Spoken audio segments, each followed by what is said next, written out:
Sir, very good morning. And it's noon, and we are sorry for being late a few minutes. Now, sir, welcome to this online platform. This is our first virtual one-on-one talk for after a long time. Now, dear colleagues, friends, students, and researchers, good morning. Sir, you cannot see them, but they're there. We have arranged a projector, and our students are here with us. Some of our researchers too are here. So, this is Professor Gautam Buddha. He been the chairperson of Bakura Christian College, which is of the English department of Bakura Christian College. And sir, can you hear me? Yes, sir can hear us, but we cannot hear sir. Sir, we cannot hear you.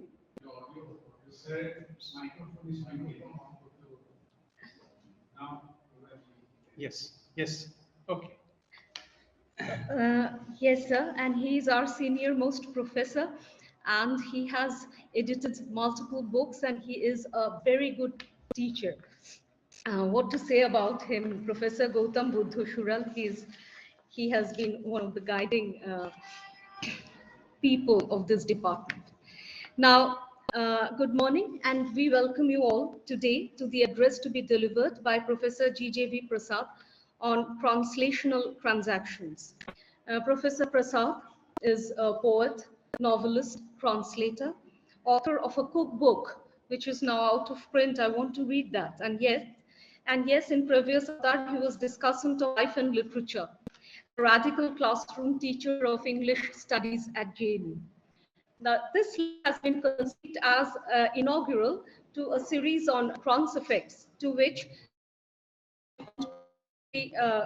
is thinking towards, and it belongs to the set of colloquium lectures, which has been hosted now for several years by this department.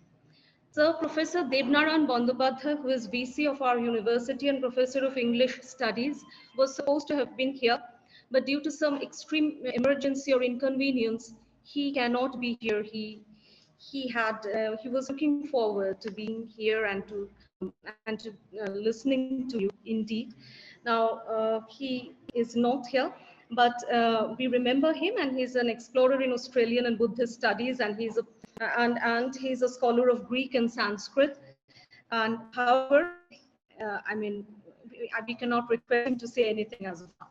Now, I would request Professor Shubir Kumar Roy, who is a professor of law and at present registrar of our university, who has taken time out of his rather extreme schedule in these intense climate and times to please say a few words on this occasion. Professor Shubir Kumar. Thank you, Professor Dipshita. First of all, my heartfelt thanks to Department of English and all my colleague over here, all the academicians present in this virtual platform, all the students, and of course the resource person who is present over here. What I heard, that is the topic of the discussion, is about the translational transaction. Really, it's a very proud moment that the Department of English has organized this sort of the lecture seminar, whereby certainly the students, and not only the students, all the academicians connected with this, they will be able to explore this very area. What I think about this topic, actually I don't have much idea about this, but transaction, what it reflects, that is a kind of buying and selling, and it involves a series of activities. And of course, when we talk about translational, then naturally the matter involves the translation, and the translation of the literature. It certainly involves the uh, the translator and the source text. Then naturally a kind of relationship exists over there as a consumer and buyer. So naturally, in the field of literature, perhaps, I don't know because myself, I'm not from the field of literature, but what I can assume that in this, basically in this global era, when the whole world is in our fist, so naturally it certainly involves the global literature too, and maybe somehow it establishes a correlation between the literature, culture, language, and nation. And of course, it affects the various facets of the economy and certainly influences the financial, geographical, cultural, social aspects, and perhaps somehow touches the power relationship what persists in the society. And trans, transnational aspect, translational aspect has, of course, the transnational theory, it has also a relationship. And to my mind, when we talk about translation, as myself, I am from the legal field, it certainly affects the intellectual property rights. It has a dimension towards the copyright, the aspect of artificial intelligence when we are talking about, and when we know that the literature and books, it's transforming into e-books, then naturally the artificial intelligence, the issue of artificial intelligence also comes within this domain. So I'm sure when the resource persons who are present over this virtual field, all the eminent academicians are over here. Today, perhaps renowned Professor Prasad, he will deliver the lecture. So I'm sure that whatever the Yes. deliberations will take place over here, that will enhance the cognitive faculty of all the persons present in this virtual platform. With these words, thanks to all of you. I thank you, Professor Roy. Over to Professor Gautam Buddha Shura. Would you please say a few words, sir? Okay, sir, a very good afternoon. A very warm. Okay. So can you hear me? Sir, Yes. So a very warm welcome and a very warm good afternoon. Although it is raining here, sir, it's drizzling. We are here to actually attend your virtual lecture, and Ipshita will definitely say a few words about you. We have heard so much about you, and I do not know, I have no words to welcome you, such an illustrious personality. But then Ipshita just told me in the morning that you have to say a few words to welcome sir. So naturally, it's a great privilege for us that we have today you with us. Our students are also attending the lecture offline and online, and our research scholars are also in the double mode. So I think, sir, this is going to be a very enlightening and enlivening session for us. And just to, sir, begin, Indian writing in English is your specialization. Yes, Indian writing in English is, as I'm a teacher, it is my specialization. As a scholar, definitely I worked on British literature.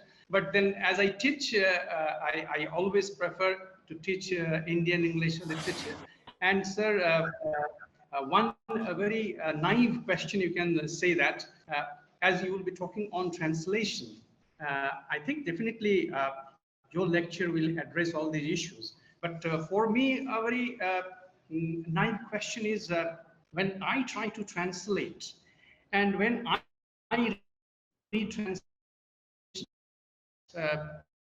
sometimes actually connect translation theory with actual translation. When we read essays on translation theory, when we try to teach essays on translation theory and or theory as such, and we actually try to relate, it is my personal experience, when I try to relate what is the relationship between theory, translation theory, and translation as such, that actually confuses me at times. So I think, sir, just as a point to begin, I just put before you this question, and I'm sure that you will definitely, in course of your lecture, will address this issue. And I now, sir, hand the mic over. There is no microphone, but the virtual one, I hand it over to Ipshita to give a formal introduction about you, sir, so that our students also know the stature of this illustrious personality. Thank you, sir. I think we've already done it. So you cannot see our students. And I do not have the technological knowledge to right now show them to you. One has to just then turn around the computer, but I don't want to do that. You know, it is already too fragile. Right. And the technological setup. Now, Professor Prasad, I do not know about forms, but how do I introduce him as a scholar, as an explorer, as a thinker of reading range, who has edited and authored seminal books and papers in domains ranging from Indian writing in English to disability studies, Indo-Australian connections to India in translation and translation in India, on reading Dalit along with John Osborne and Khushwant Singh. Some of his books, some of the covers we had featured in that poster include Reading Dalit Essays on Literary Representations, Disability in Translation, The Indian Experience, Violets in the Crucible, Translating the End, Writing India, Writing English, Literature, Language, Location, or The Lost Temper, Critical Essays in John Osborne's Look Back in Anger. Yet he is also a poet who moves and makes, a translator to our cages in his 2021 book of poems, This World of Mine.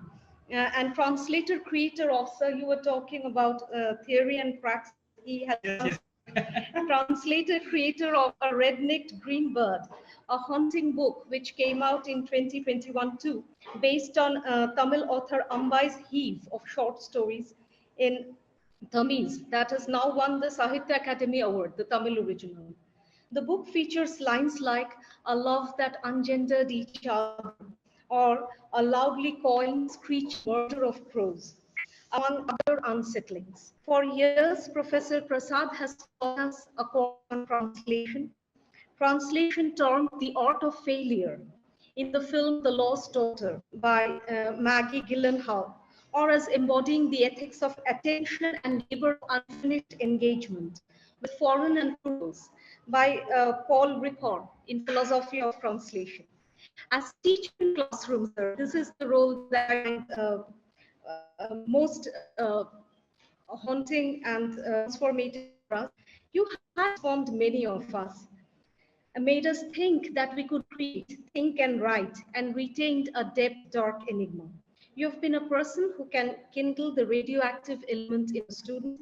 That is, you make her into an unmake of possibilities. He gave us a lot of confidence. You know, really, yeah.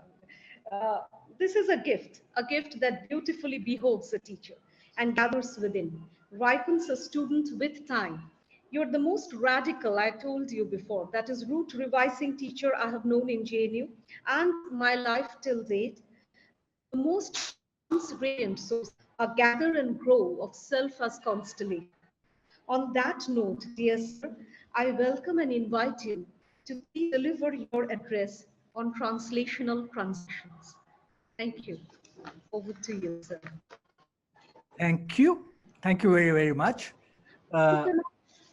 Shita, by introducing me like this has made my work very difficult. The only thing I can say is that I hope I can inspire you all by simply being so bad that you can think you can be better than me easily. And that's a good role for me to play in any case. The registrar, when he began, he actually stole my thunder a bit because he explained translation and transaction in legal terms, which is one of the things I was going to do. And he really took away my abstract in a certain sense. Uh, the question asked of me about translation theory and practice again puts me in the spot to kind of on this and gives me a way of puts me on the spot and asks me questions which are not that easy to answer, and therefore I'm triply challenged already now to deliver something that is of some interest and use to you, because these three people's interventions will be there in front of you. You'll be thinking about it and saying, oh, Professor Prasad is not answering or engaging properly with any of this. When I accepted Ipshita's invitation, I should say the head of department's invitation, tend to think of students as forever students, which is completely wrong. She's a colleague and a very esteemed colleague and somebody I admire, whose work I admire. When she asked me to deliver this lecture, I could not say no because of who she is and because of the university where I know others as well, including the vice chancellor. So I said yes. And when she asked me for a title, because this was in the trans series and I was talking about translation, I said translational transactions. And she said, okay. I didn't even know what I meant. So I had to think about it later and think, why did I say it? Just alliteration, just because it came together? And I said, no, but every act is a transaction. So it's not a bad thing. I can talk about it. And but I had agreed to talk to students. So if my level, if others expecting a very theoretical engagement, they may be disappointed. I'm going to be talking from my experience of translation. I'm going to be talking from my understanding of translation, what translation involves, and I will try and keep within the time frame of 45 minutes. I always begin my lectures on translation with usually a phone in my hand, because what else do you have nowadays? To say, when people think of translation, they think in mathematical or physics terms. That is, an object going across space and time, moving across space and time, which at the end of that movement is the same object, where all its molecules are in the same relationship with each other as they were before. So this is what we expect of translation, that the translation will be exactly the original. If the translation was exactly the original, it would not be a translation, right? So obviously we know there are things that happen. It's the physics definition does not work for any linguistic language transaction. A translation going across languages will not be the same as the original. Having said that, I must also, because we started with legal definition, let me also go to the financial definition of translation and transaction. In translation versus transaction in finances, what happens is that when you talk about transactions, the problem with a loss or a gain that may happen in a transaction depends on when when the transaction is done and when it is going to be implemented. So from the time the transaction negotiations take place to the time it's implemented, there may be a loss. So the money value may go down. There may be a loss or there may be a gain, right? So that is, the transactions can, the time lapse in transaction can lead to certain things. But in terms of translation, they talk about translation as something in terms of exchange value, in terms of money. So if I say this asset is, which it has so many, its value is so much in dollars, which in a sense is so many rupees on this day, but 3 days later, the value may be very different. So the value of the asset goes down, the value of the asset goes down, or the value of the asset goes up. So this is translation. So they talked about transaction and translation costs and all that, which is finance. We're not interested in it. I just want to put it there. I want to put it there that translation and transaction are words used in very many fields. Translation is also used in biology, as many of you must have realized during the COVID pandemic that we're still in, that when proteins are produced through interaction with the RNA is translated into protein. The RNA is translated into protein in the cell. That is again translation in biology. That is called translation. And you take vaccines which inhibit translation, which inhibit translation into protein. So this word everywhere, translation, means in a sense a certain change, a certain impact that happens, right? A change that happens, and it has an impact on you in these areas.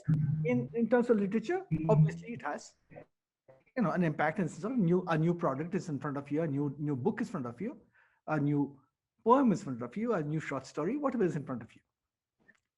We know, of course, how translation, and transformation work in the kitchen. We know about all this, right? So by the time I'm finishing, you realize I'm giving translation a very broad definition. I don't have to struggle to retain it within literature or literary translation. I'm thinking of translation in a very broad term, as terms that may also sound too vague and not right, and you have at liberty to tell me that, right? So it's like saying when Rushdie talked about translated men. We know that we are all translated people because colonialism has translated us, Western influence has translated us, globalization has translated us. We listen, there is a whole generation I know which is drawn to Korean dramas, which my generation isn't. There is the people who listen to Western music, and that is their music. Our dress sense, our fashion comes from everywhere. Uh, so, in a sense, we are in our body, the way we decorate our body, in the way we dress our body, we show how translated we are, right? In just this itself, in what we eat, if everybody is eating pizzas, where is it coming from? Burgers. So in what we eat, everything changes. In everything, there is a transaction cost involved, right? Things change you, they change themselves, and there are things that disappear because of that. But to understand even better what transaction can mean, because transaction is any act or activity between two people or two objects, as I was saying, in terms of biology, if you want, or physics, between two objects or two people, where that interaction, that communication act has influences both of them, has changes both of them, impact on both of them. So let's think of, and we know this, that we are involved in all kinds of transactions. I'm still not getting to translation directly. We all have talked to, let's say, various kinds of transactions in our life, right? I'm going back to something which is from a long back. And when I first talked about it in translation, and I was told it's not translation at all. And I was saying, no, it's not. It's transaction of a certain kind. And this was my thinking of my grandmother talking to her neighbor. My grandmother, this is in Delhi. Both of them are South Indians. My grandmother knows no Telugu. My neighbor knows Telugu but knows no Tamil. My grandmother speaking Tamil to her Telugu neighbor, and the Telugu neighbor replies in Telugu to my grandmother. And they would carry on conversations like this. I asked my grandmother once, and why don't you learn Telugu then? And she said, I'm too old to learn a language. Right? I said, you never are. But why don't you? She says, why? I only talk to her. And I said, so? She says, I understand her completely. And she understands me completely. So I kind of, thought what's happening here is translational.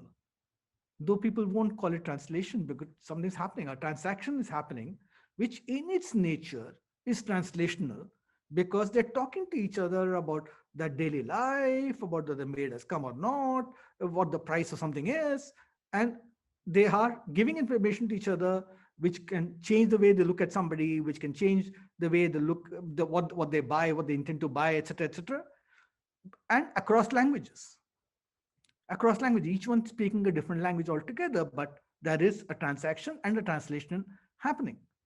So I've always thought about this business of languages, you know, um, being in proximity to each other.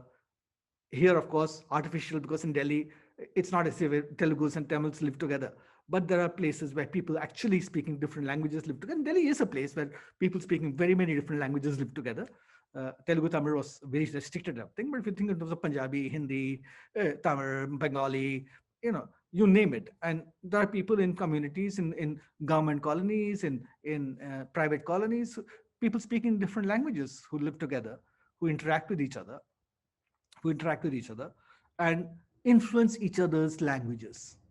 Where you are, very often, if you're a Bengali elsewhere, if you're a Tamilian elsewhere, and elsewhere by mean from your town of your village where you come from, the language will change. The way you see the world in that language will change. Things will start meaning different things to you. So as this contacts between languages, contact between cultures, uh, is always transactional, because as it changes you, translates you, you also translate that language, and you also have an impact on people around you. Uh, you can have people around the country, except in parts of the Northeast, who go into a restaurant expecting to eat a South Indian dosa or a North Indian bhature chole. So, in a sense, what happens is that their attitude to food changes, their understanding, their way of expressing that, and the food also changes itself, because when you get keema dosa or you get cheese dosa, the dosa has changed. The dosa has changed, and dosa has become dosa. In any case, the way you pronounce it has changed. Vada becomes vada. So everything changes in this. There is a translation that's happening. There's a transaction that's happening. There is money also that's changing hands. All kinds of translations can be seen in terms of transactions, and in terms of the kind of influence in change that affects us fully, right? That affects life around us. So this happens in just living in a multicultural, multilingual country like India. We are in translational spaces, uh, without even recognizing them as such, without even saying that I am translating all the time and I'm being translated all the time, and I'm having impact on others and they are having an impact on me. We do this without even recognizing this.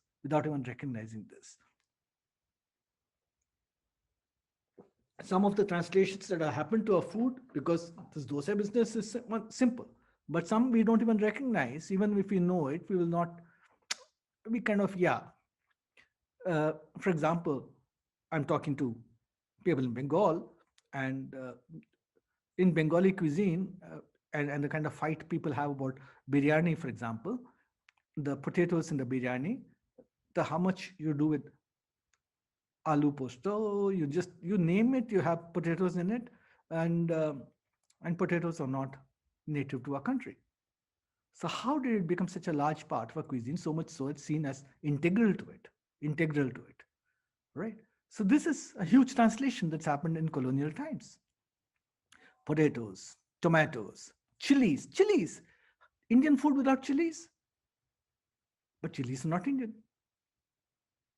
Black pepper was. Chilies come from elsewhere. So it's interesting that there is, and these are all part of transactions if you think about it, because these are all come from the colonial times. These are all, part of that exchange, and you're buying goods, selling goods, sending stuff across to India, taking stuff from India. This is part of that exchange completely. And what it has done is to have completely changed what we eat and our attitude to what we eat across the country. Certain things just traveled so much that they become part of cuisines everywhere, like the chili, right? Like potatoes, most places in this country. Of course, there was an active governmental intervention in making potatoes available to everybody later in independent India.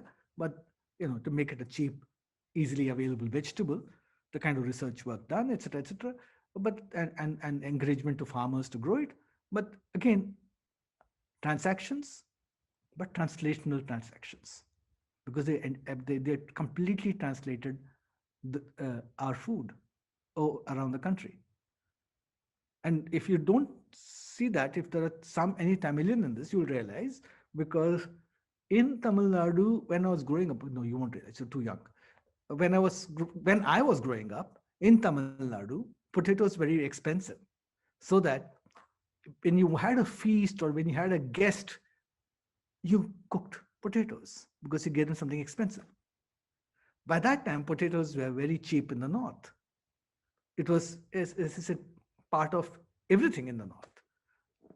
Even if North Indians make bitter gourd, they'll put potatoes in it. Anything, potatoes in it, right? So it's cheap. It augmented, it was nutritious, as one of the health ministers in independent India said, much better than anything else. So there was a huge push to make potatoes available and cheap at that point of time, which finally resulted in becoming cheaper in the south as well and more available in the south as well. That period is gone. But at that time, it was expensive. And I can't believe that, now when potatoes become expensive, you think there's something wrong with the economy. But at that point of time, it was simply not available. So when you look around at how a push, a certain kind of transaction can actually be translational.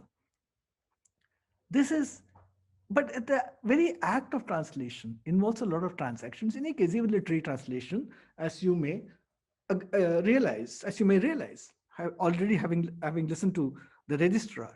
Okay. So what do I mean by that? When you, oh, by the way, because I was talking of cuisine, I must quickly say that Ipshita said my book is out of print. You can still get it on Flipkart so far as I can see. Okay, but that's different. It's called South Indian Vegetarian Kitchen. Just to let you know that I know what I'm talking about in terms of cuisine.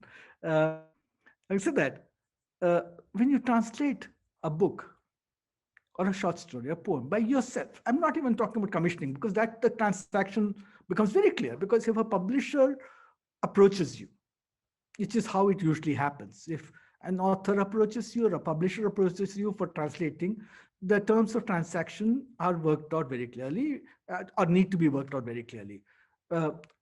You will translate this book by this time, for which you will be paid this much money. Literary translation.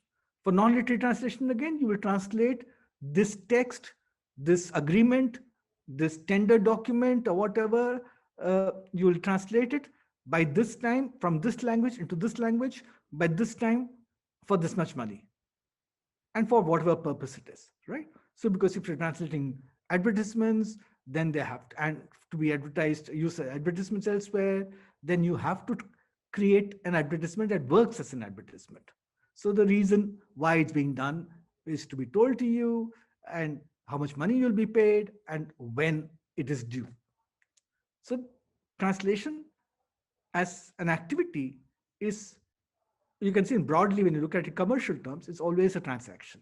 The publisher paying you money, paying you in advance, getting the book translated by a particular time, to the satisfaction of whoever, right? Maybe the publishers, editors, whatever, or if the author's alive, to the author's satisfaction. And that, I will come to that again later on. But if you choose something yourself, and How did you choose it? How did that book come to your attention? What is the market like that book? Which market gave you that book? Is it because it is academically important and you read it in an academic situation? Why was it academically important? If it is, how was it canonized? How was it on a syllabus? How was it even suggested to you? What role, what transactions have taken place there that it has come to you in the first place, right?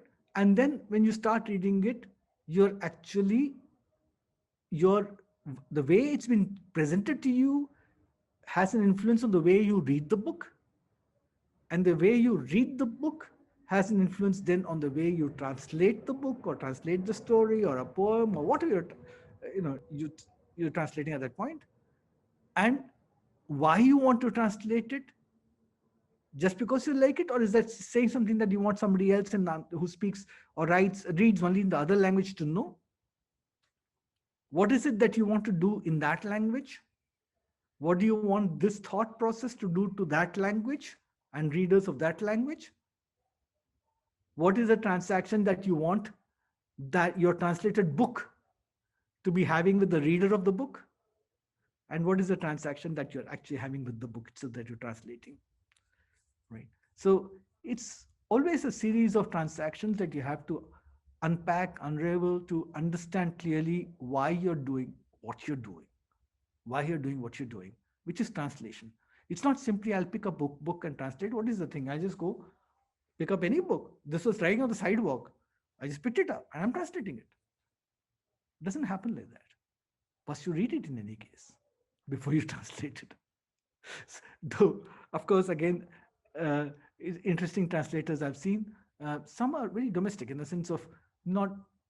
I'm going back 2 generations to my grandfather, who used to be sitting with the English newspaper and reading it out. As he was reading it, he would read it out in Tamil for my grandmother who didn't read English.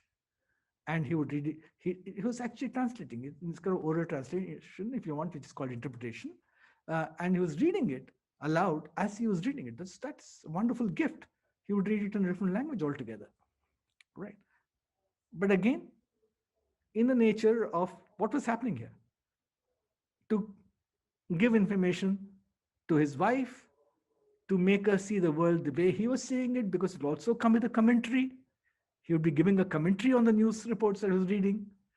And it would be interesting for us to see that he's actually reading it, interpreting it, but he's also then interpreting it, giving a commentary.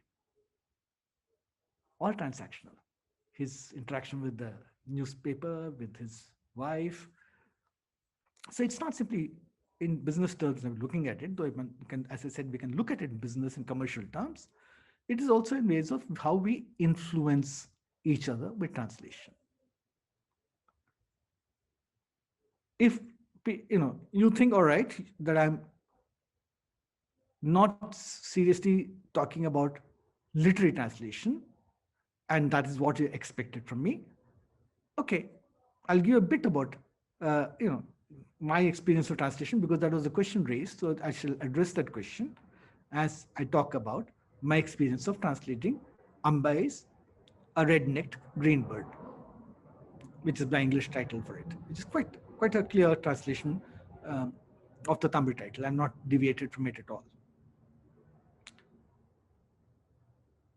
When you translate a book, obviously when an author is alive, you express an interest to the author, that you like the works, her other work as well, and that you'd like to translate this if she thinking of having it published. And especially a writer like Ambai, who's always been translated in English, and you say, you think I can do this? And guys, back and forth that goes on, right? And the author agrees, a publisher agrees, you have a contract, all transactions. And then you start. And that's where it gets very interesting. If the author is alive, when you're translating, and Ambai, may God bless her with a very long life, with Ambai, C.S. Lakshmi, what would happen with C.S. Lakshmi was that she would read every word that I had written. She would read every word that I'd written. She would have her own views on, because as far as she's concerned, she's written the Tamil version, the language I'm translating from. It's easy to have a position where you say, I understand it's a different language. I understand that it has to be done differently in that language. I understand you are another person. You're a translator who is interpreting the book, reading it, finding meanings, your own emphases, and you're writing that as translation. It's easy to understand that at a particular level, but it's difficult when comparing two works, and especially, as I said, difficult for the writer of the first work, but difficult for most readers who can read both languages. They can theoretically grant this, but they cannot practically grant this to a translator. When they look at the practice, for most readers, if you read your Bengalis and you read translations in English from Bengali or in Hindi, which if you're bilingual in other languages, you read in that language, your first impulse would be to take away every license given to a translator, every understanding you have theoretically, but simply say no, wrong, because this word has been translated like this sentence has been translated like this, it's all wrong, wrong, wrong, wrong, wrong. You just pick out mistakes. You know it's a translation, but you want completely every word in the original text should be translated in the way you want it to be done. You want it to be done.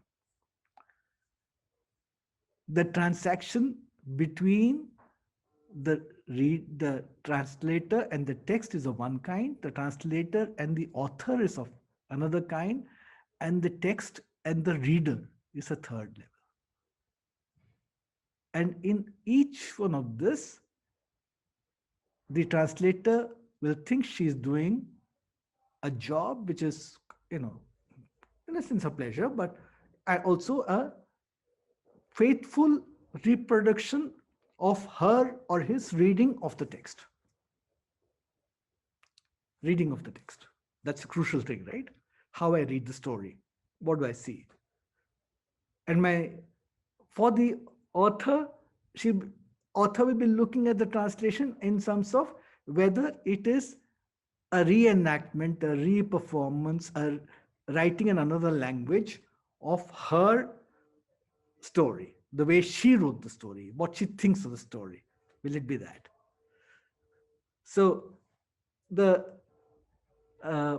reader reading the story, the interesting thing is a reader who does not know the language of the original, which is who you think you're translating for. But there may be readers who are bilingual who will then look for the translation to be the same as their reading, the reader's reading of the original. So they'll be reading the text to find out whether it carries across what they as good readers have felt. And readers who don't know the original language will be reading the translation to see if it reflects, if it's loyal to, if you want, their other reading about the writer, or whether it works. Others will, if they're not of academic interest, orientation, others will be reading it simply to see if it is a pleasure to read it and works like a story in their own language, a novel in their own language. It's such a complex overall system, and I'm not even touching every bit, but it's a complex system. You can read reviews of a redneck green bird and see how they agree on some things, they disagree on some things completely. How people like the translation, how people dislike the translation. It's interesting, right? And what they like and what they dislike. And when people know the original language, how do they review? And when people don't know the original language, what are they saying? when people have read other texts by the same writer in English translation from other translators, what do they bring to this? So when we talk about literary translation, also the other thing that to address the question, because I said I will, because one knows the various kinds of transactions that take place, which is what theory makes you aware of in the way you read language, the way you use language, the way words carry across, the ways in which each knowledge system, each language is a knowledge system, how in a sense translation should be impossible, but it is possible, we still do it because each language is a complete different knowledge systems. How do you actually can carry across a completely closed world, a certain world into another world, right? Uh, but you do it. Very often, I say this, it's possible in people talk about proximate languages. I think proximate languages in your mind as well, right? So if you are at home in English, if you're at home in Tamil, if you're at home in Hindi, you're already you have a system where in your brain where you're moving from one language to another. So the boundaries are very porous. You move from one language to another. As you know, Professor Trivedi said in a talk the other day, and he was talking about how we are we are incompetent in most languages. When we start talking in one language in India, many of us were supposedly multilingual. We cannot finish in that language. We end up finishing in some other language altogether, which is true that for many of us, we shift from one language to another. We know that, and it's very difficult to stick to one language completely in a given, and only in a very specific artificial situation do we actually stay with one language in a classroom. But even there, as I said, people shift from English in the teaching English literature to the local language, wherever you are.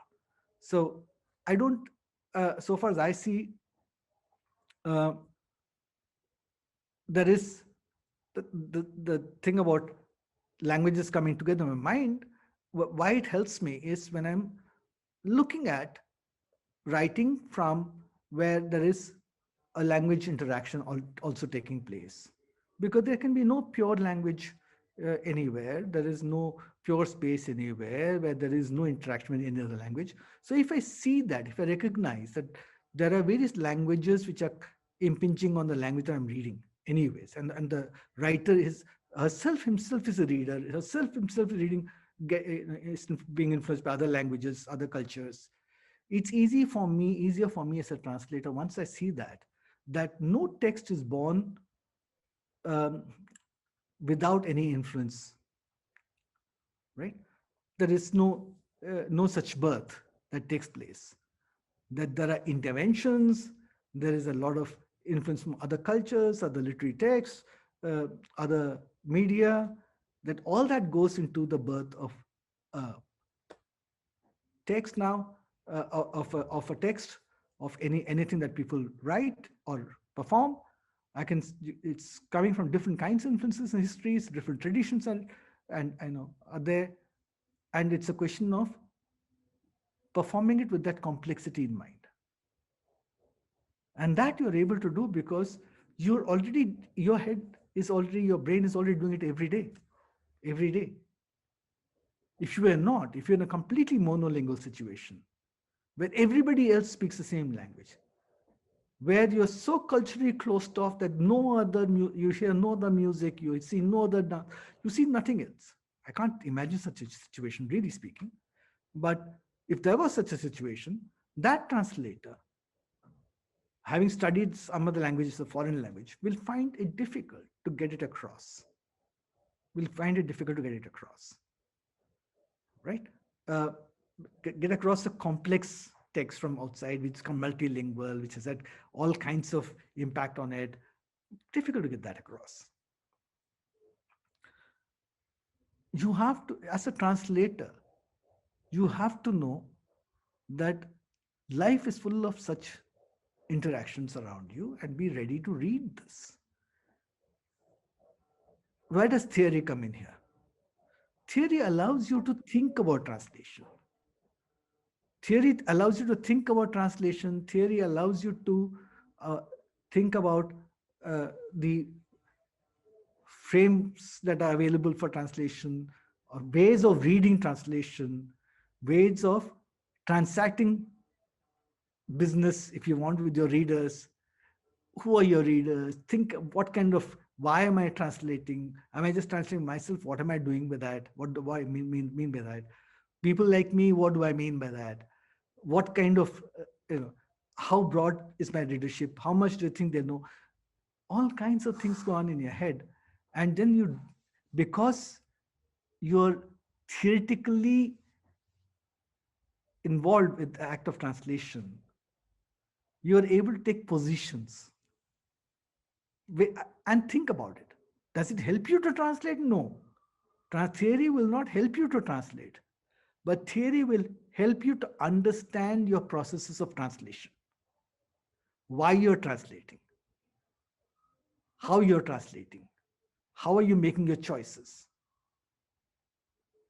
what is your positioning, what is the ideology as a translator. These you understand. These you understand. So is there an easy way of doing theory and translating? No. In fact, the better way would be to translate and then theorize, and then understand theory and read theory, right? Read more theory. Because if you're not translated, not and then thought about it, theory stands apart. It's not easily digested. You need to translate in order to understand theory, and then in order to theorize. So that's what the connection between translation and theory there is. It's again, as I said, because you know theory, you understand what transactions you're involved in. So, sorry, I'm getting distracted somewhere here. So how much time do I have still? Okay, I have about 5 more minutes, because I've been told that we should have and I really want a question answer session. I want to hear what students think. All right. We can see the way, as I said, we have people here who do Indian English literature. And we know how English is evolving in our country, in different parts of our country, how various languages have an impact on the English we speak, and the English many of us write. We don't need to look down, judge. We just need to accept it. That's how it is. And very often our languages not just have an impact on each other, including on English and English on our languages, they're also in conflict. And that has an impact on us, the way we think. This morning, I was reading the newspaper about a Tamil MP complaining that when a question was asked in English, the minister was replying in Hindi. And because the minister was replying in Hindi, there was a furor saying English questions posed in English should be answered in English. There was a supplementary question asked in Tamil, which too the minister answered in Hindi.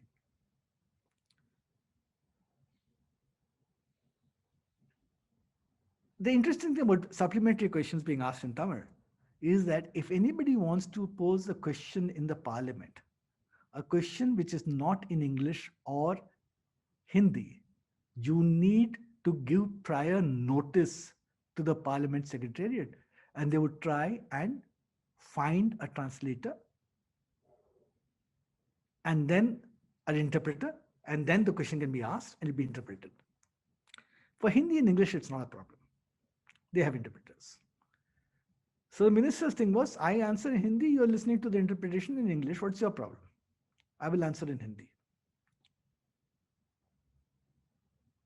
There is always this question in this country of hegemony of languages over others. You know this. And I'm not just talking about how southern states think the Hindi is being imposed on them. No. Think of a history. Think of Bengali Odia, Bengali Assamese, various northeastern languages. I'm just going down the coast there. and and then if you go for Tamil and Kannada, so you can actually see that there is always it's an always a political question, always a political question as to whether you want to hold on to a linguistic purity and separation, or do you want languages to mingle with each other? Uh, does one language become hegemonic, and do people have to, what happens to people? Just to give you a quick example of translational transactions, if you want, Arunachal Pradesh, they speak to each other. The lingua franca there is Hindi. Is Hindi. Why? Because they speak 200 odd mutually unintelligible languages. Why do they speak in Hindi? And the answer was given by a wonderful writer. The answer was because it is not Assamese. They speak Hindi because it's not Assamese, because Assamese was seen as the hegemonic language there. But they didn't replace it with English. They replaced it with another Indian language, Hindi. It's an interesting political choice. So when you start looking at such decisions everywhere, why do people do what they do? What is their attitude to language? What is the language they use in everyday life? What is the kind of language they speak? And India gives you so much when you start thinking about this. We just have to think of our own situation to realize that all of us are not just translated. All of us are translated, but all of us are translators. And all of them are involved in translational transactions. What do we take? What do we give? What do we not take? What do we leave? What we don't do any longer? There's so much.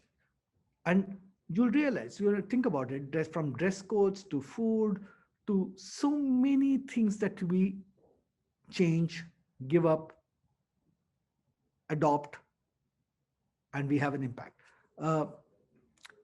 Because there is this whole row, I'm not going to the row that's and the kind of riots that are happening, but I just want, I like, when I'm thinking about translation, I like to think of clothes. And one of the things that has always struck me, and I talk about it because people, if you've not been my age, won't know this. When Tamil Nadu, I used to go back for vacations from Delhi. I'm a Delhi person. So when we used to go once in 2 years, once in 3 years, and the pressure on my sisters would be to dress conventionally out there and to wear what is called the pavade damani when they were younger. So you wear a long skirt, pavade, ghagra kind, and you wear a half sari, as we used to say it in English, damani, which was a transition to wearing a sari. My grandmother there, my other relatives there, frowned on my sisters wearing the salwar kameez, because they said a salwar kameez was form revealing, and therefore they thought it was immodest.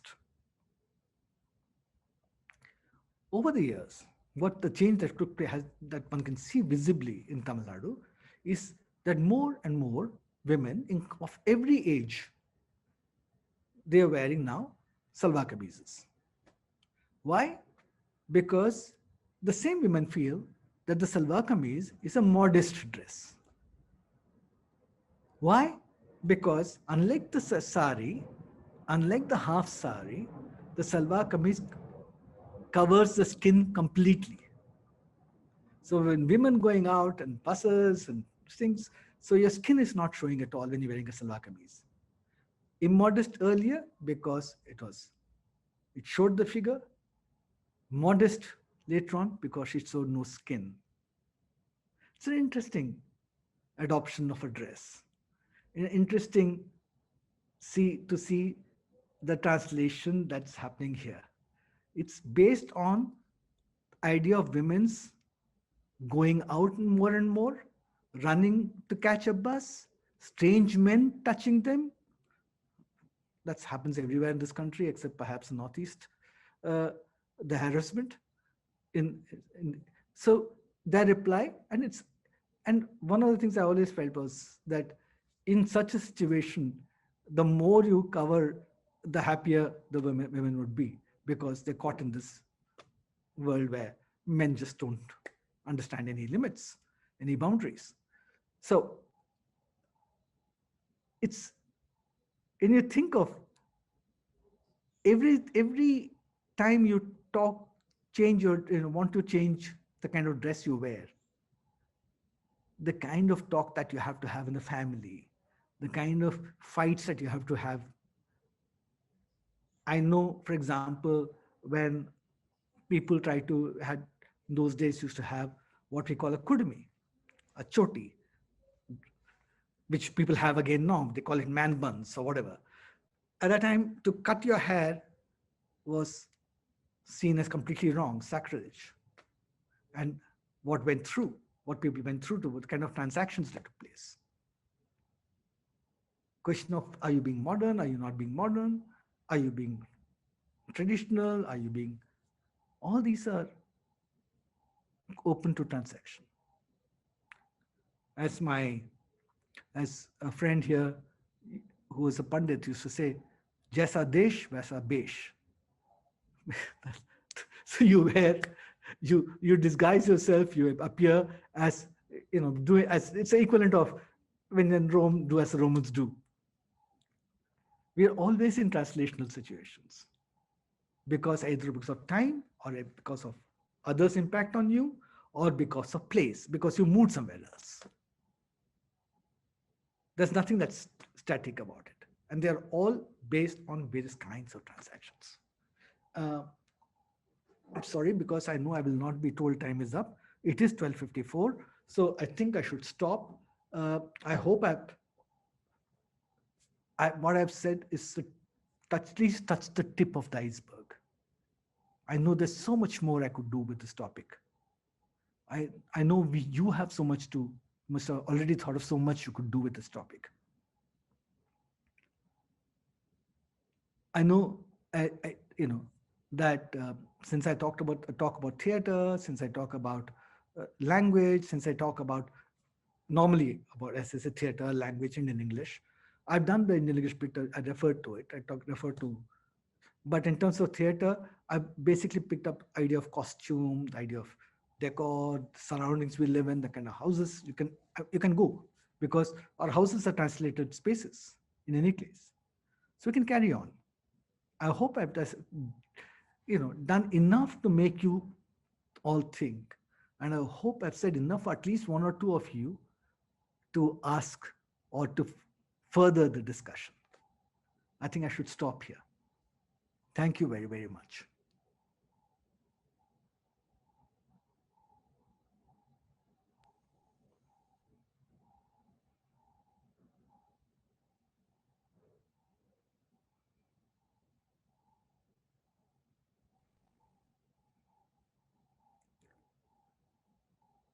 If anyone is speaking, I can't hear.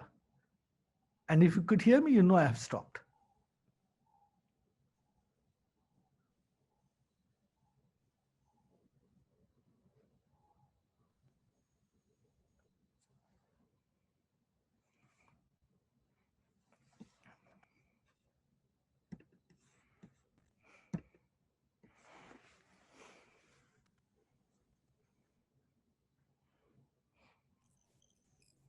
I guess there's a issue from their side. There is microphone glitch.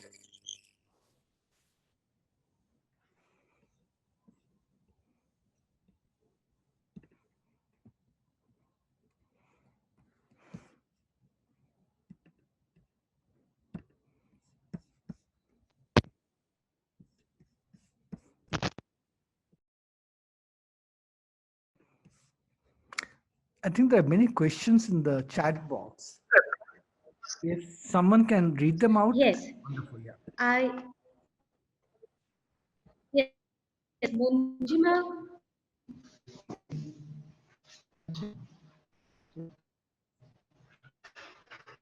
Good afternoon. Good afternoon. Ma'am, shall I begin the Q&A session? Yes, yes. Thank you. There's the thing. Yeah, please do that. Yes, thank you, ma'am. A very Can good you hear afternoon. me, Munjima? Yes, ma'am, I can. Oh, okay. Then let me introduce Munjima sir to you and to all of our students. She is a PhD researcher from Bakura University. She has been researching the angst of masculinity and through drag performances from a comparative perspective in Indian performance traditions and in the US. So this is her research topic, and she is going to moderate the question and answer session. And sir, if you can hear us, can Yes, you? yes. Okay. Oh, that is so relieving. I really thank you, sir. On behalf of all of us, we thank you for a beautiful lecture that seemed to me that seems simple, but it is very resonant and layered. And I will now hand it over to Munjima to please conduct the question and answer session. Munjima, please read out those questions. Yes, ma'am. Thank you so much. A very good afternoon to all my seniors, my fellow scholars, and my juniors.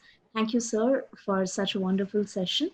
I would like to read out two questions. Um, yes, there are more questions, but there are two questions asked by Mridula. I'm really sorry, I do not know her surname. So, her first question is, in the beginning, sir, you mentioned that if a translation resembles the original text, it fails to remain a translation. Can we transcribe, if not translate, a text from one language to another while maintaining a loyal commitment to the source text? One where originality gets reproduced? If you consider this to be a viable possibility, where do you think we can accommodate a process like this in larger conversations on linguistic transactions? This is our first question. Right. Very interesting question. But and it also asked me what I meant by that.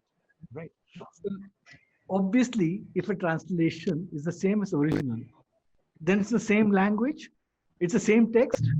So obviously, in a certain sense, the transaction that has taken place is physical. I've taken a book and carried to a different country or to a different house or a different room, and I say, oh, here's the translation. The same text. Right? That's what I meant by saying if it's the same as original, it's not a translation. It's original. It's that text that you were taking across, right? And this leads to interesting questions in terms of script. In one of the that she's asking, if I read a Urdu text and then I write it in Devanagari script, not changing a single word, right? And it is mostly intelligible to a non-Urdu speaking Hindi reader. Very few words will challenge the reader, and that a dictionary can help with. Is this change of script a translation?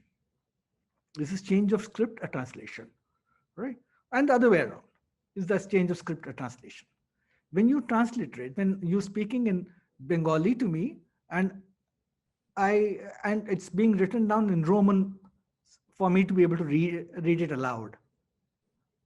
Of course, Roman script may not be able to reproduce all the Bengali sounds, but transliteration of that kind, and many people will actually do it in Devanagari because in India, because they feel Devanagari has more sounds and it can be express more sounds, and it's closer to what is being spoken.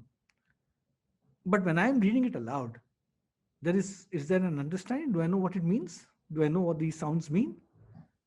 You know this because very often when you are bullying, not bullying, when you're ragging, even relatives from other language communities who come into your through marriage into your family, friends who don't know the language who come, and you teach them words, telling them they mean other things than they actually mean, and they use them in the wrong situations, and there's a lot of laughter around.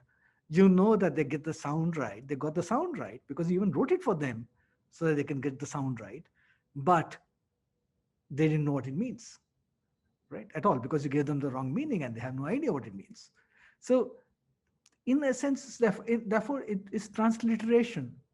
translation, right? It is translation only if the two languages are so close that it's only a question of being able to read the script. That's why I said Urdu and Hindi.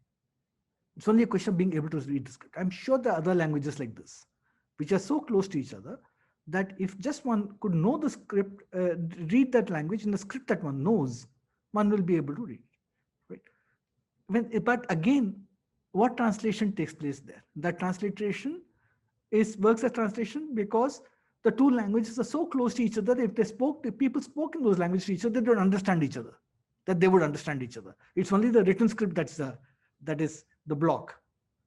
The language itself does not create another blocks. The spoken versions are very, very, very close to each other, right? So these are interesting cases in terms of translation, right? Otherwise, I would say that when you translate, automatically there will be changes.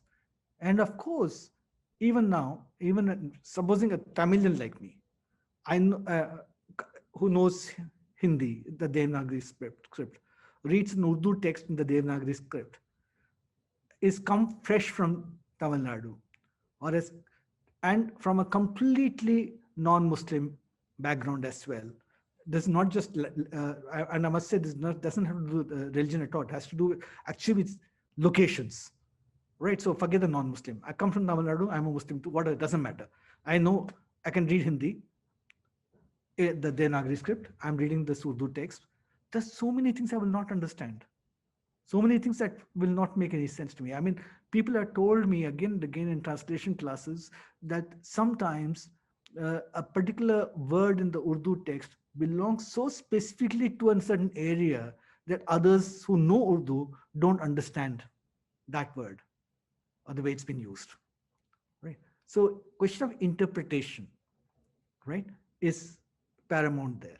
That the word written in a different script, even for people reading that language, the word written in a different script to someone who doesn't know the area at all but can read the script, and even if the languages are close, I think there is a translation has taken place which takes the text away from the original meaning and setting, because the person reading it is reading in terms of a completely different place that they come from, right?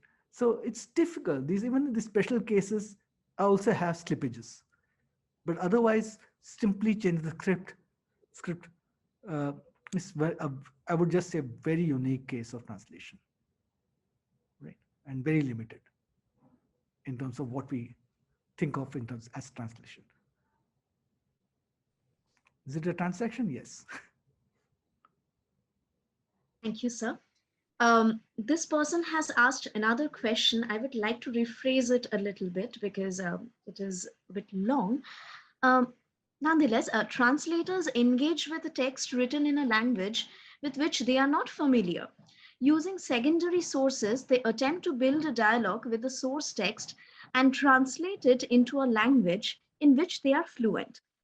How does such a process unsettle institutionally legitimate forms of translation? Does it rupture the relationship that a translator is expected to have with the source text? If yes, how does one navigate it? Again, a lovely complex question. Even the first one, I'm still thinking of how else I could answer it. Again, a very complex question, right? Why? Because my reality is different. My reality is different because, uh, you know, let's put it, forget the my reality. The way people think about translations can be very different from what has been said here. Let's put it like that, right? People reading a text in a language which may not be alien to them. Translators may not be reading texts that they're translating, in terms of literary translation especially, that is alien to them.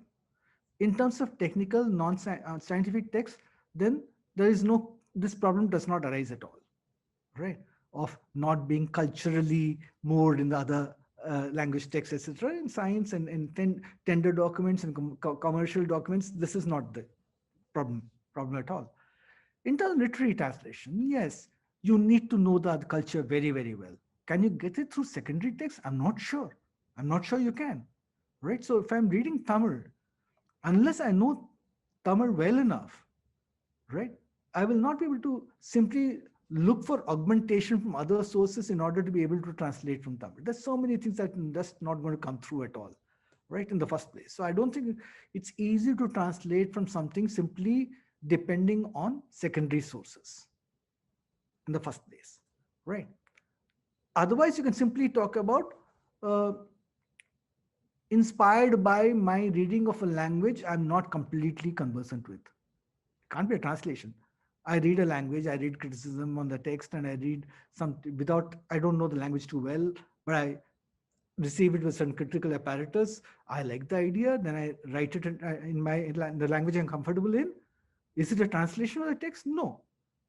It is perhaps a translation in that sense of writing something that has influenced you, from something that's influenced you. That's about it, right? So normally when you translate, you need to be comfortable. That's why I said, when I think about translation, I think of translating between two languages, both of which I'm comfortable in. I may not, and the only concession, because I'm thinking of myself personally, I may not be creatively competent in the language I'm translating from. I'm critically competent. I can read it, I understand it completely. Do I write in it? Will I create in it? I don't, right? But I'm creatively competent and critically competent in the language I'm translating into. That's the only difference. That the level of competence, the slight difference. But if I cannot read that text comfortably, then I'm sorry. Uh, I can. I don't think I'm translating them at all.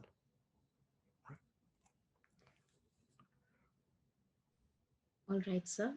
Thank you. The next question is asked by Deep Noshkar. Um, he has asked, like he would like to know that in certain languages there are certain concepts which don't have a counterpart in another language. For instance, kokoro in Japanese doesn't have an exact counterpart in English. How should a translator address it, and how much essence of the original work is lost in an attempt to translate it? One of the things I said was each language is a complete system in itself, a worldview. It creates, people say that your language gives you your world. It's because of the language that you are using, you see the world in a particular way. And that other languages won't have that system, will not look at the world the same way, right? So, as I said, translation, when you begins as an impossible task, it's an impossible task, right? No two languages are similar. No, if they were shared the whole worldview completely, and if they were part of the same culture, then very often they'll be the same language, right? So we are, can be a slight illusion, but slight movement, but you can see that the languages are very similar. That's why we keep saying, oh, between contiguous languages, translation is easy in India. So between Bengali and Odia will be easy translation. But between Bengali and something else altogether, let's say Marathi, it will not be that easy because you go further. But between Indian languages, it's easier anyway than between an Indian language and a European language. All this is really saying we can get around it because you don't need to be a contiguous language. I can go across India and still translate. I know that terms are different. I know the meanings, the impact of the terms are different. But in any case, people struggle and have to struggle. And so not in a bad way, in a good way, in a struggle, because that's what you got to do. You got to work at understanding each other. All of us have to work at understanding each other, even when we speak the same language, because in our country, as elsewhere, there are class differences. And in our country, not just religious differences, caste differences, there are completely different lifestyles, completely different religious connotations, practices. Are you, even the latest controversy, was he blowing air, was he spitting, what do they mean? So many things we have which we need to understand, to go across, to make an effort to understand, right? as I said, if we are aware of this, that we have to understand, we have to make the effort, right? It's always an act that we have to do consciously, right? Then uh, this business of translation becomes easier because you are saying, all right, I will not be able to use a term, but can I find a way of explaining without, in a literary text, the reader, losing the reader, because the reader wants to read fluently, to read without stopping because you're explaining something, right? Without the expense of the narrative. Should I do it? How do I do it? All right. That's what you do. That's what you do. You try and explain, you try and include in the text. Otherwise, if you find you cannot, then you give up. Then you can't translate this, right? But if you can embed it so well that people can understand it, go ahead, do it, right?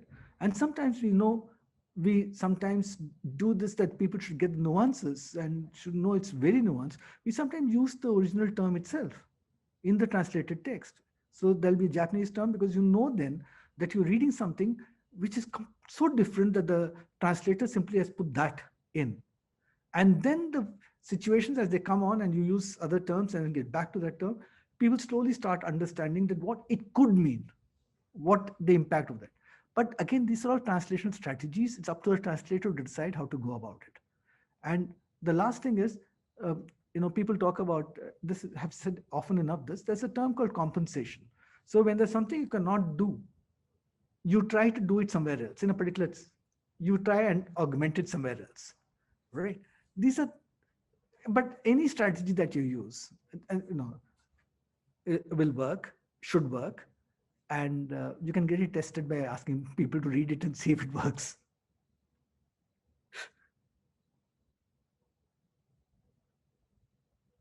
Thank you so much, sir. I think this is the last question that I will be reading, ma'am. Um, I guess we can take another question and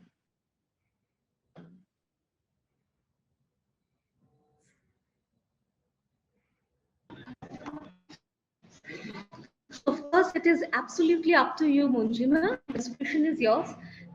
If you think another question can be taken. Yes. all right.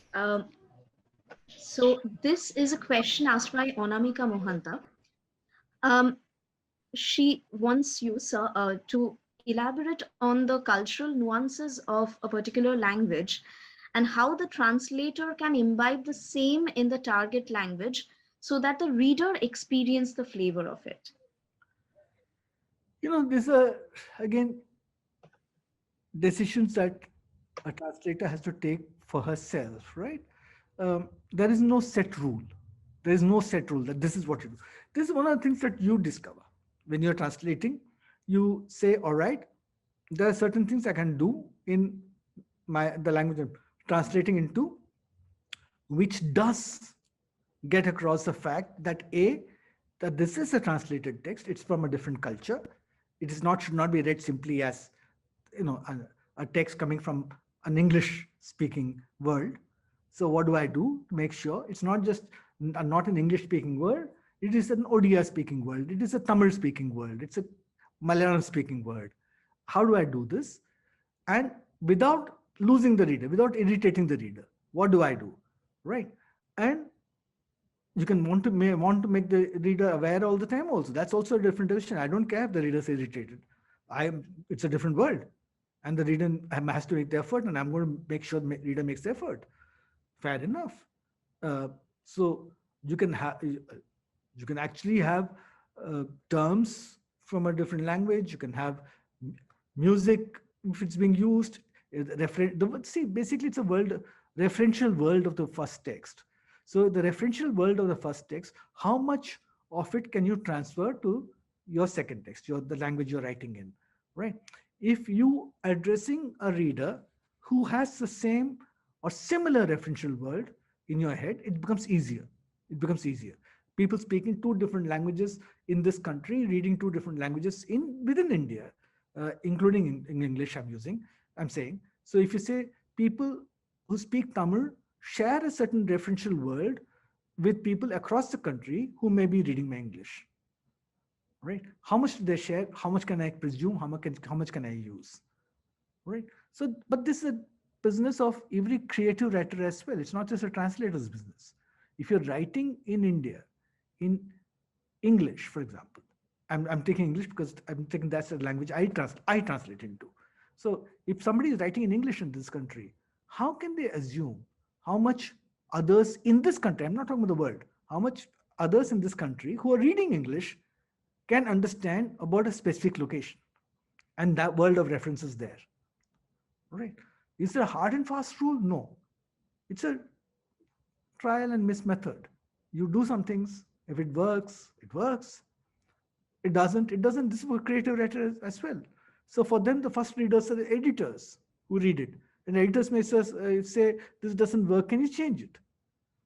This term doesn't work, and we don't want footnotes. So what do? Can you change this term, right? So there are, or can you kind of write a couple of lines which kind of don't disturb the narrative, but explain this better, right? And so reader doesn't feel alienated completely. I think that's the choice, same choice the creative writer in English makes in India, the same choice a translator into English in India makes the same choices. Hard and fast rule? No. But one hard and fast rule, which is hegemonic, is that very often Hindi terms, and if you can get in a Hindi reference as an equivalent to the reference from Odia or Bengali or whatever word reference, you use in English, it's very often intelligible across because people have started expecting, Hindi in a certain way and reading Hindi in a certain way, all right? But again, I will not offer this as an advice to everybody because we were talking about it. When I talk, certain ideas come to me and I said, oh yes, we know that Indian English, Hindi is acceptable, more acceptable than any other language within Indian English, right? More intelligible, more acceptable, whatever. But again, it depends on who's reading it, no? So I would not say there is a hard and fast rule, but I would say you try your damn best.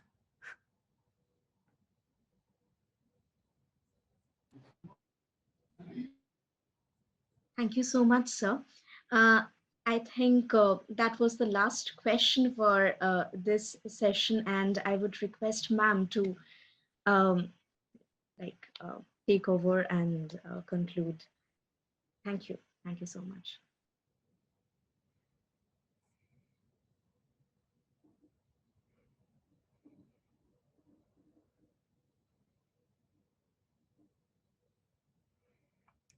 If you're saying something, we can't hear you.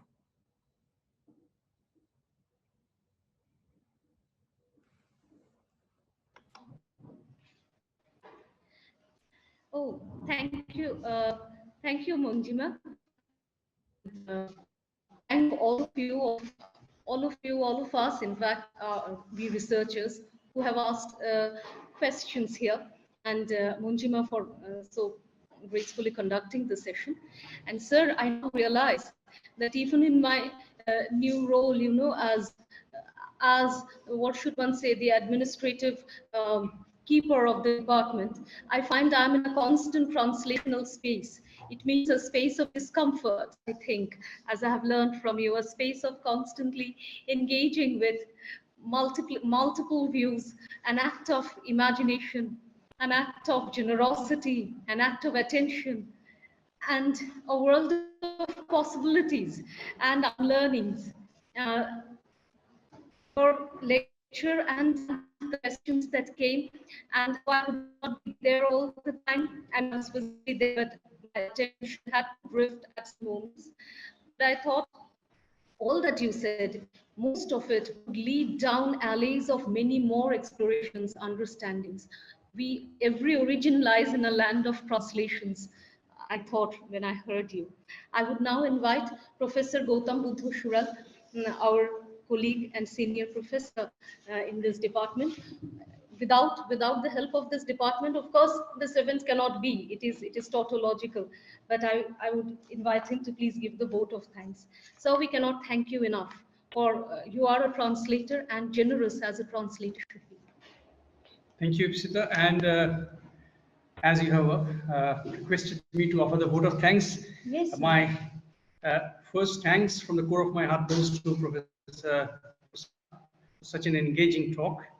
And I think the questions actually point to the fact that how engaging the talk was. I also thank the registrar of our university.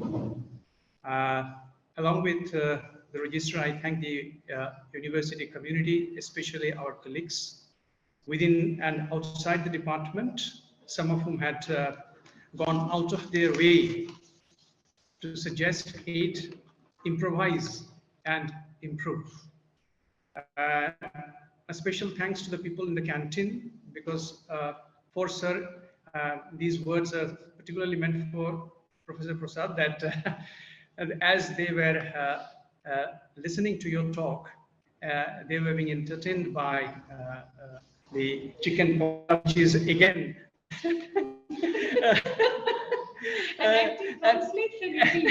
and that is actually the brainchild of Ipshita, definitely. And then I also thank the non-teaching staff of our department, particularly, who are a constant help in such such programs, and our students and our researchers. We thank them all on behalf of the department. So I think if anybody is left out, while I thank offer the thanks from on behalf of the department, I beg pardon for that. And I now request Ipshita to formally conclude the session. So thank you very much. It was a morning when many of us came alive also. I mean, we were living, we had spent this morning living, and thank you very much. So shall we conclude the session now? Right. Thank you very much. Thank you all. Okay, sir. Right. Yes, I hope to have you sometime here. We all hope to have you sometime at Bakura, you know. I'd love to do that. After interacting with students space.